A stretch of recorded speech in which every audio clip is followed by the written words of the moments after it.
Hi, welcome to the small shed. This Saturday I've got to solve a long-standing problem with our central heating thermostat. See you in a minute.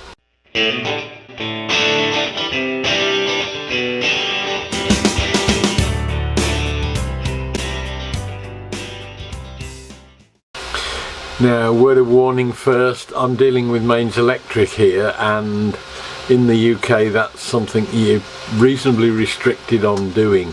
When I built the extension to the house, I did all the wiring myself, and there wasn't any great problem in those days. It was something that they relied upon people knowing what they were doing. 2005 they decided that people were dying as a result of electrical problems, fires were being started and all sorts of things from faulty installations, and they clamped down on it with Part P, I should say, of the building regulations, and that more or less stopped you doing anything on your electrical system unless you're a competent person, and there were definitions for that, and this introduced a whole new raft of legislation to stop cowboy electricians, essentially, like me. Now, everything I've done on the house was done prior to that date, I think, pretty much. I put the new boiler in 2000-ish, I would think, probably before then. And then we had another one fitted 4 or 5 years ago, and that was done by a competent electrician and or gas installer, because the same sort of things happened with gas installations as well. Now, there are certain things that you can and can't do.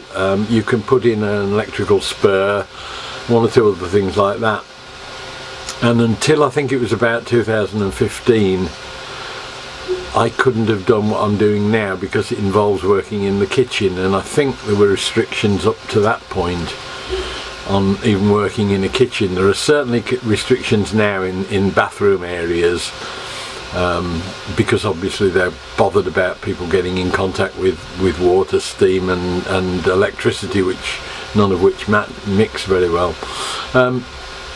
But now I am sort of clear since 2015. I think I'm perfectly clear to do what I'm doing, which is effectively just extending a little bit of electrical work. But let's go in the house and I'll show you what the problem is and what I'm proposing to do to solve it. Right, so this is the living room.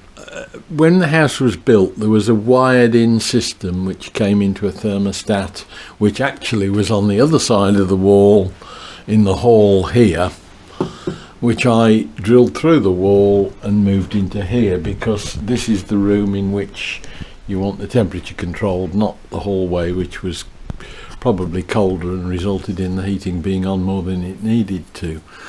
Now, when I did the first boiler installation that I did, I put a new wireless one in there, and that worked fine. And when they came and did the new boiler installation, I decided to upgrade, because it was getting a little bit old and cranky, to this new digital one here. And there is a problem with it. It sends a signal which then goes to a receiver, which probably in hindsight was my fault, but I had installed in the garage here, and when the signal sends to fire up the boiler, that lights up green and away you go. And as I say, this, when I changed the system, this back plate for this is exactly the same as the one that came out, so I didn't have to do anything to it other than just plug this new one in, and it sort of worked, but it's always been a little bit hit and miss. And I think the reasons are that there is a 4-inch block wall, which is the main supporting wall through for the floors in the house here, and if your door is pushed to or whatever, your signal has got to get from there through that if the kitchen door's shut or anything, it's got to get through that. It's got to come through the kitchen, and it's got to get through a closed fire door here. And sometimes it doesn't, because it can't get the signal. And I'll come out here and open the door to have a look at what's going on, and it will fire up, because I've allowed a bit of a path, I think, for the signal to get through, a bit less of a blocker. So what I've been doing for the last 6 months or a year or so is taking that off the wall and putting it in the kitchen, and it's worked perfectly well since then.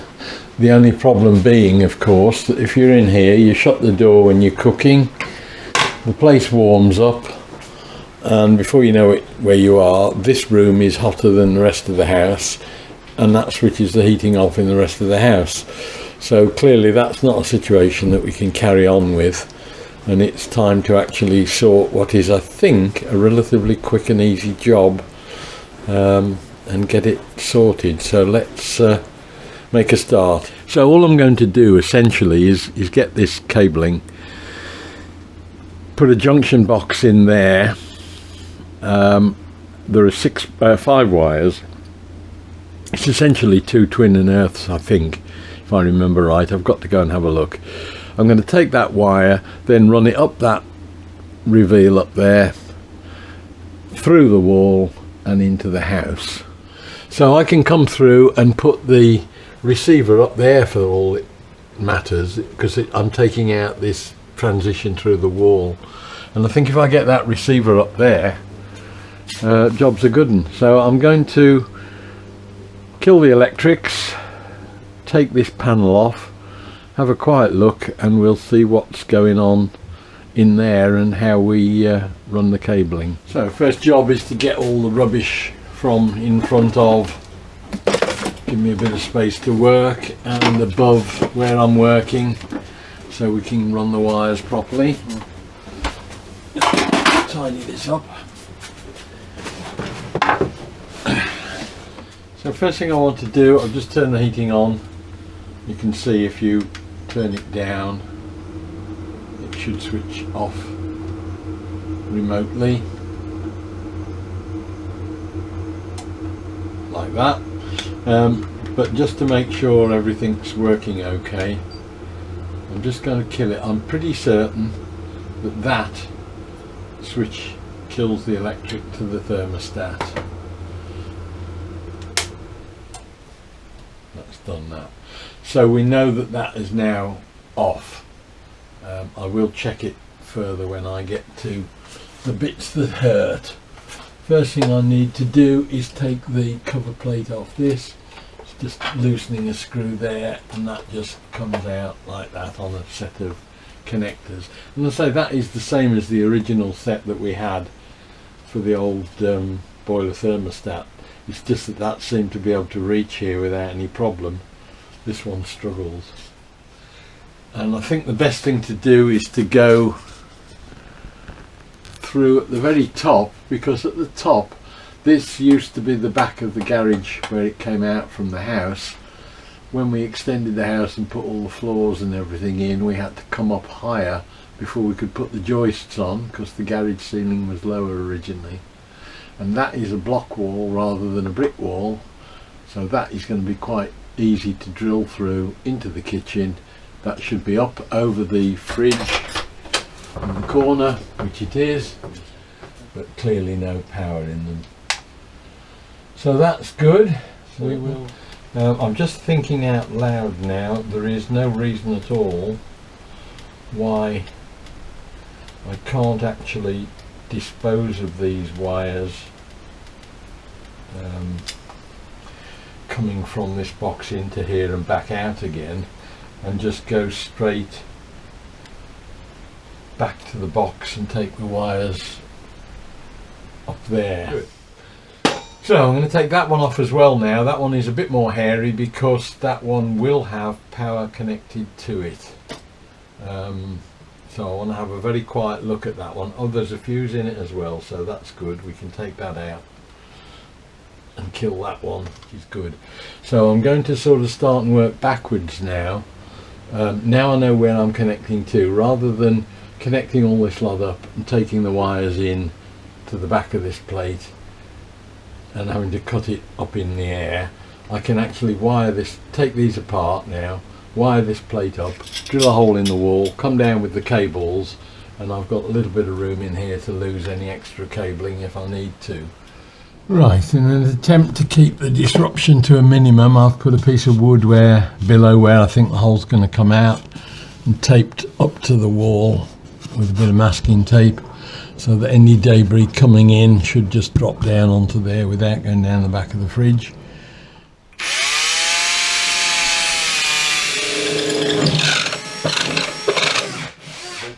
I've found a piece of twin cable in white, which I mean I don't have to trunk it because it'll look okay, but will go, and that will operate the switch, I think, and I can just use that hole for that into the other room. That'll run me down there. That's just the twin cables for the switch itself, and then I've got a twin and earth, which is a similar cable in white that I've found to take the mains up, and that way I can not get into too much trouble at the other end because I know exactly which cable's which.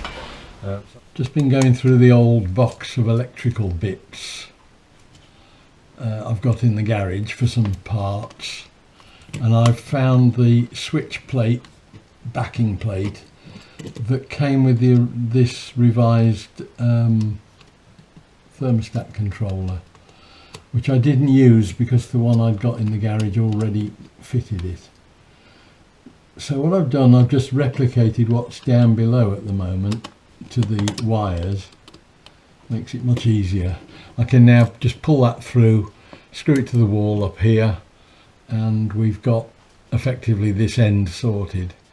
Right, that's successfully moved the receiver into the house, and we can just clamp it into its mount. We'll come back to that when we've connected the other end up. So that's got the cables in from the kitchen, tack them in down the wall and into the trunking. So I've got the tails left down here. Just going to now chop those up to right length, connect into the back of this main switch panel, and we can disconnect the original holder. And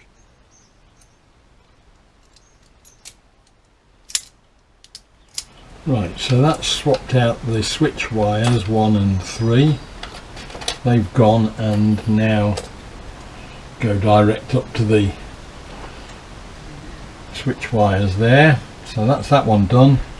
It's just the mains one to do, and we're in business. Now for this last connection in, I've just disconnected the ground floor power altogether because I really don't want to be messing around these terminals with mains power in, because it only needs you to touch the neutral onto the live when you're messing around and you've tripped all the circuits in the house. But now that is, I hope, completely dead at the mains as well. Yeah, check that, that's dead. Right, I think we're there. I've just connected everything up and we've survived, I hope and think, because A, we got it right, and B, I've thought at all times that everything I was touching was out to kill me. Right, that's the power back on and nothing went bang. We'll pop the fuse back in to its little holder and plug that in, and again hope nothing goes bang. That's it, that's in. So let's switch the power on and see if that goes bang. Boiler's fired up. So all that remains now is to get the power in the living room, the controller in the living room. Let's see if it fires up the boiler.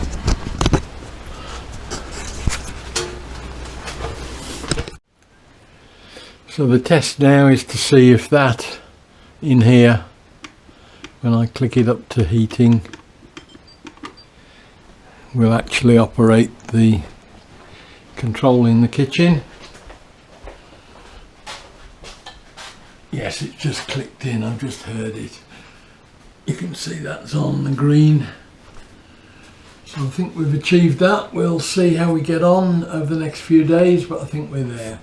What's the little job done? Hopefully a few more brownie points. The only unintended consequence, which I was a bit worried about, but it's sorted itself out now, was that when I turned the power off, I forgot that it turns off the power in here as well. And that also killed the 3D printer that was halfway through a mega print, but it's, when I turned it back on, it seems to have asked if I wanted to continue with the print, and 10 minutes later it's back running again, so it seems to have got itself over that little hiccup. We'll see how it goes. But no, we've got it working, I think, and done another little job that has been on the to-do list for several months, if not years. But we've got that done without any major upsets, without any major hiccups, and we've got the heating running properly, I hope. So I hope the video was of interest. Look forward to seeing you in a couple of weeks' time, when hopefully we'll be doing something different in the shed. See you then.